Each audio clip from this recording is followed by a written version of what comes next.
Par quels moyens l'hydrogène s'intègre-t-il au secteur industriel ? La réponse dans Industrie du futur, le podcast qui rassemble celles et ceux qui s'engagent dans la transformation de l'industrie. Cette semaine, François Dedieu, directeur de la stratégie chez H2V, fait l'état des lieux du marché et des enjeux de l'hydrogène en France. Comment transporter l'hydrogène ? Pourquoi la transition au niveau industriel est-elle si longue ? Ou encore comment s'organise la production H2V sur le territoire français ? François nous explique comment le développement de ces gigafactories pourrait remplacer l'utilisation d'énergie fossile dans l'industrie. Industrie du futur, un format proposé par Schneider Electric. Bonjour François. Bonjour Laurent. François, tu es directeur de la stratégie chez H2V. Tout à fait. Alors c'est une société qui développe des gigafactories de production d'hydrogène vert, c'est important, en France et en Europe. Tiens, en 2-3 mots, c'est quoi une gigafactory ? Alors d'une manière générale, une gigafactory, c'est une grande usine qui peut produire quelque chose. Et en l'occurrence, on va parler d'hydrogène. Donc c'est une grande unité de production qui fait de l'hydrogène en très grande quantité. Ok, alors je précisais un hydrogène vert parce qu'aujourd'hui il y a de l'hydrogène gris et de l'hydrogène vert. L'hydrogène vert représente moins de 5% de l'hydrogène produit dans le monde. Comment est-ce que H2V finalement contribue à ces 5% ? Alors, on va y contribuer à travers plusieurs projets de production d'hydrogène vert par électrolyse de l'eau, puisque c'est la technologie qu'on a retenue pour faire de l'hydrogène vert. Donc, on craque une molécule d'eau à partir d'électricité renouvelable, de préférence, ou à minima bas carbone. Et c'est ça qui fait finalement qu'on est sur un hydrogène vert, parce qu'on n'utilise pas de charbon ou quoi que ce soit pour procéder à casser cette molécule. Concrètement, aujourd'hui, effectivement, l'essentiel de l'hydrogène qui est consommé, vous l'avez dit, 95%, est produit à partir de charbon et de gaz naturel. Ouais. Et dans un premier temps, l'idée, ça va être déjà de remplacer cet hydrogène gris par de l'hydrogène vert, et puis aller après vers d'autres usages pour remplacer des énergies fossiles. H2V existe depuis combien de temps ? Alors H2V a été créé en 2016, donc avant les stratégies françaises et européennes sur l'hydrogène. C'est né de la vision du fondateur qu'il fallait, pour développer cette énergie, massifier la production pour diminuer les coûts. Oui, parce que là, on s'adresse quand même à une énergie qui est distribuée à des industries. Alors H2V est partout en France, dans quelques lieux qui sont quand même industrialisés.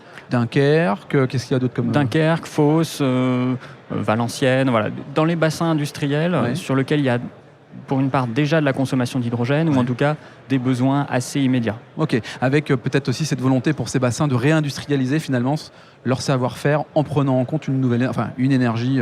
Réindustrialiser ou conserver l'industrie existante en améliorant à la fois sa compétitivité et en la décarbonant. Ok, alors...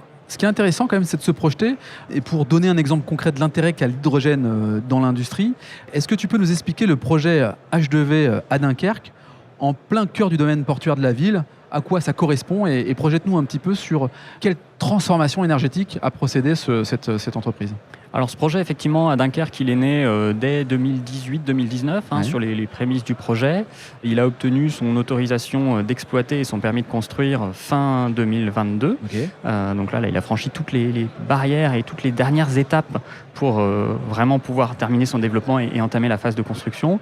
Et il a vocation à produire de l'hydrogène renouvelable. Donc on va installer 200 MW de capacité de production d'hydrogène. Donc on parle en capacité d'électrolyseurs installés, ce qui représente à peu près 26-27 000 tonnes d'hydrogène chaque année, destinés principalement à décarboner l'industrie lourde et en particulier l'acierie à proximité.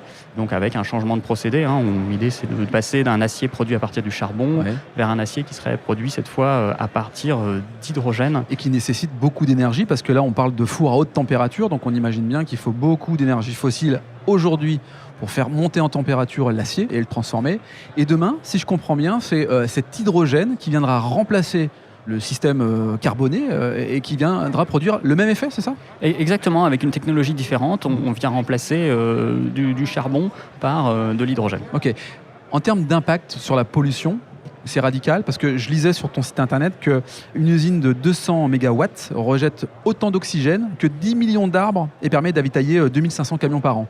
C'est difficile à imaginer en fait. Alors il y a déjà le carbone, tout simplement les émissions de CO2 en remplaçant le charbon et le gaz par de l'hydrogène renouvelable. Effectivement, on fait des gains de CO2 très conséquents. Et puis en externalité positive, on peut effectivement parler du fait que en coproduit de l'hydrogène, on a l'oxygène. qu'on essaye de valoriser, mais sinon on le rejette à l'atmosphère. Nature, ouais. Donc voilà, effectivement, c'est plutôt quelque chose de très vertueux. Alors, tu parlais d'étapes pour accéder à ce genre de gros contrat, parce que j'imagine que c'est un gros contrat, mais c'est surtout aussi une transformation énergétique de la part de ces industriels-là. Ça prend combien de temps ? C'est long à mettre en place ? C'est long et surtout, plus que le temps, c'est la synchronisation entre le projet de production d'un côté, le changement de procédé industriel, quel que soit le procédé. On parlait de l'acier, mais ça pourrait être de la production d'ammoniac, de la chimie, des raffineries. C'est ce genre de grands procédés industriels qui vont passer d'une énergie fossile à de l'hydrogène dans certains cas. Et la transformation de l'industriel doit se faire simultanément avec la production renouvelable. Et il faut connecter les deux. Et donc, du coup, ça peut prendre un peu de temps en fonction, effectivement, des enjeux. Alors, là encore, l'un des enjeux importants, c'est la question du transport. Quand on parle d'hydrogène, il faut le transporter. Alors, à la fois, c'est très coûteux, ça pollue. L'hydrogène liquéfié, par exemple, est hyper énergivore parce qu'il faut le conserver à moins 260 degrés, donc c'est quand même considérable. Quelles sont les solutions pour produire l'hydrogène à proximité des lieux de consommation, finalement, et éviter tous ces éléments de pollution ? Vous l'avez dit, effectivement, l'essentiel, c'est d'éviter de le transporter trop loin. Donc c'est pour ça que, par exemple, à Dunkerque, on s'est mis au plein cœur du bassin industriel. L'hydrogène va être transporté par canalisation sur quelques kilomètres, ce qui permet d'éviter des coûts de transport et des pertes énergétiques sur cette phase de transport. On reste en hydrogène gazeux, on ne le liquéfie pas, justement, voilà, pour avoir un... Et donc, c'est du flux tendu, parce que j'imagine qu'une industrie n'a pas le temps d'attendre son camion en se disant, on va attendre qu'il arrive. Il faut absolument avoir de l'énergie, et donc il faut être à proximité des entreprises. Exactement. Pour l'industrie, effectivement, ça sera très souvent alimenté par canalisation en flux direct. C'est pas tout à fait vrai pour la mobilité, pour laquelle effectivement on va plutôt faire un avitaillement par camion, et dans ce cas-là, ça laisse peut-être un peu plus de souplesse. Je comprends. Ça veut dire quand même que quand on fait une gigafactory pour un industriel qui travaille pour le coup pour l'acier, dans l'acier, on est monoclient, on redistribue à personne ? On n'est pas complètement monoclient. Effectivement, on est sur les premiers projets où les principaux consommateurs sont très identifiés. Il y a quand même une part qui va être dédiée à la mobilité ou à d'autres industries peut-être moins consommatrices dans la région. Ok. Bon, on le voit sur le salon Evolution, beaucoup d'acteurs sont ici, des gros, des moins gros. On voit bien qu'on est sur un sujet qui est hyper central. Qu'est-ce qui fait que des entreprises vont se développer ou pas ? Est-ce qu'il y a un élément clé qui fait que demain, certaines passeront le cap et grandiront, puis d'autres peut-être disparaîtront ? Je pense qu'on a un effet de mode qu'il ne faut pas négliger quand même dans le monde de l'hydrogène. Beaucoup de gens s'y intéressent. Ceux qui passeront cet effet de mode, qui passeront la vague des subventions et qui perdureront, c'est ceux qui réussiront à être très compétitifs pour les usages visés. On parlait industrie, on parlait mobilité lourde. Ces usages-là ont besoin d'être compétitifs et ne peuvent pas tenir que sur des subventions. D'où la production de masse pour essayer d'atteindre le coût le plus faible possible et donc de se démarquer des concurrents. Ce qui est un peu la stratégie finalement d'H2V, de partir sur des gigafactories pour créer du volume et donc répondre à des problématiques de coût. C'est exactement ça. C'est ce que je comprends. Bon, c'est très clair. Comment fait-on pour en savoir un peu plus sur H2V ? Parce que j'imagine qu'en plus de ça, on n'invente pas des métiers, mais en tout cas, on doit former de nouvelles compétences et que H2V recherche ces compétences qui sont peut-être rares. Elles sont rares, on recrute en permanence, non sans difficulté. Écoutez, pour s'informer, le site internet, LinkedIn, on est toujours à disposition pour échanger. Sur ton profil, François Dedieu. Parfait. Exactement. Merci François, merci d'avoir participé au podcast Industrie du futur, un format proposé par Schneider Electric. Merci. Si cet épisode vous donne envie d'aller plus loin, c'est l'occasion d'en parler à Antoine Chart, directeur national des ventes. Bonjour Antoine. Bonjour Laurent. Antoine, peux-tu nous dire comment passer de l'idée aux actes lorsque l'on veut se transformer ? Laurent, c'est très simple. Les sujets de transformation digitale, de décarbonation et d'électrification sont au cœur de la stratégie Schneider Electric.